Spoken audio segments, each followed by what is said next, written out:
माननीय मुख्यमंत्री जी ने अपने उद्बोधन में कहा कि हमारे प्रधानमंत्री जी ने राकेश सिंह जी भाई साहब नमस्कार। एक मंत्र दिया है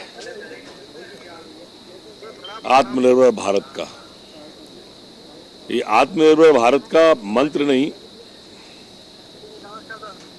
हमें वास्तव में इसको धरातल पे उतारना है और उस 5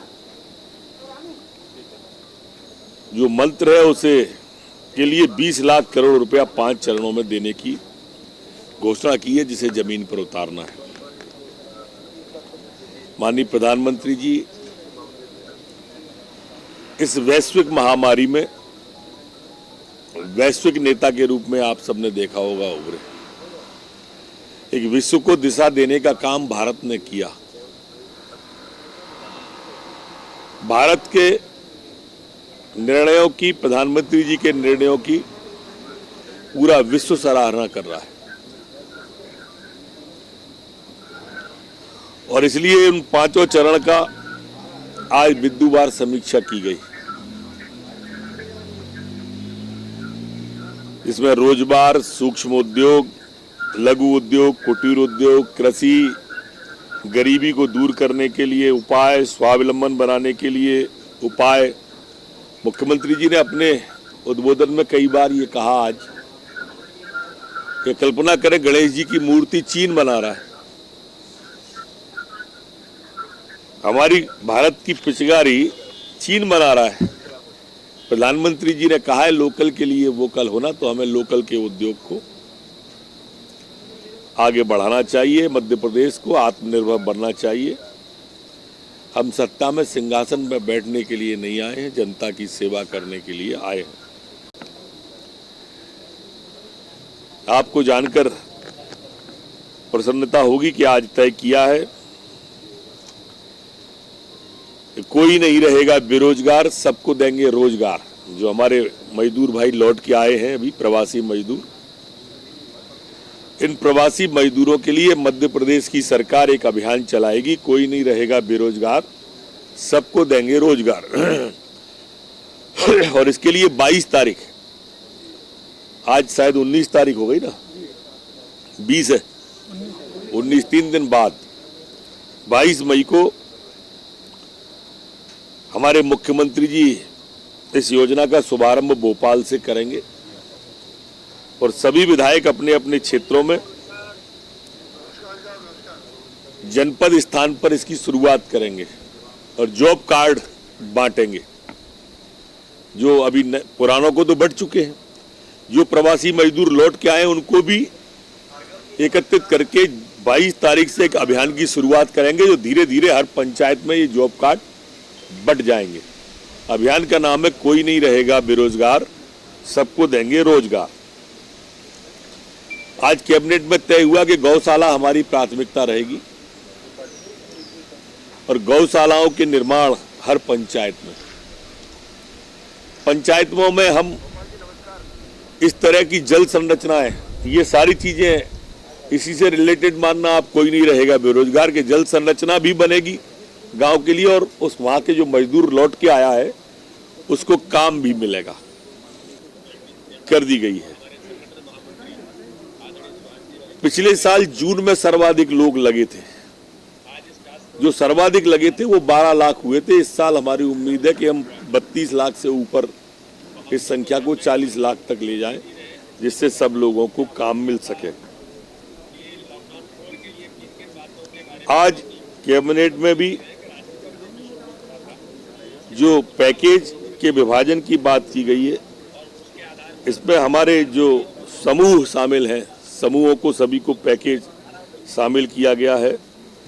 मुद्रा शिशु वितरण में जो हमारे छोटे छोटे उद्योग हैं, उन उद्योगों को भी इस पैकेज में मध्य प्रदेश को बड़ी राशि मिलने वाली है और इन राशियों में आज मिल जाने से मैं समझता हूं कि इसे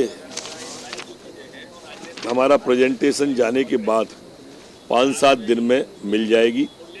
शहरी विक्रेताओं के लिए ये योजना प्रारंभ हुई है, जिसमें प्रत्येक शहरी विक्रेता को 10,000 रुपया प्रधानमंत्री जी ने जो दिया है उसमें सभी को मिलने वाले हैं।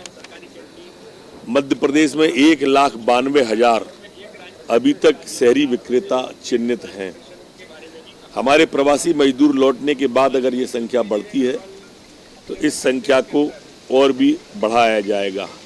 एमएसएमई सेक्टर के लिए भी बहुत सारे राशि मध्य प्रदेश को दी गई है। पहले जैसे जो हमारी एमएसएमई की राशि थी, वो जो अति सूक्ष्म उद्योग होते थे उनको 5 लाख रखी थी, इसे बढ़ा के अब 25 लाख रुपया किया गया है। मध्य प्रदेश में 22 लाख के लगभग छोटे उद्योग हैं, एमएसएमई की श्रेणी में आते हैं। इन सब पैकेज के लिए केंद्र सरकार ने 3 लाख करोड़ रुपए का एक को रिटेलर पैकेज रखा गया है। ऐसी छोटी इकाइयां हैं जिन पर 25,000 रुपए तक का ऋण देने 25 करोड़ रुपए तक का ऋण देने का भी तय। जैसे मंदिरों की भूमि है बड़ी और वो तालाब बनाना चाहते हैं, तो मंदिर सरोवर के नाम से मजदूरी हम देंगे। जो मजदूर आए हैं मनरेगा के वो खो देंगे और उसके मंदिर पर एक सरोवर बन जाएगा जिसका नाम मंदिर सरोवर होगा।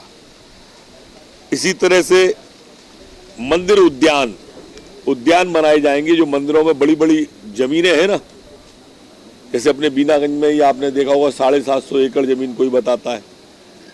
जो बड़ी बड़ी जमीनें हैं, हमारे रानी घाटी में बहुत बड़ा जमीन का रकबा है, तो मंदिर उद्यान अगर कोई बनाए तो मनरेगा के तहत हम उसे राशि देंगे और वो इसको बनाएगा। मंदिर गौशाला, जैसा मैंने कहा कि मंदिर अगर गौशाला खोलना चाहता है तो हम इससे उसको मंदिर की गौशाला बना के देंगे और वो गौशाला जो है उसमें निर्माण हम करके देंगे और वो मंदिर के पुजारी जी और साधु संत उसको संभालेंगे।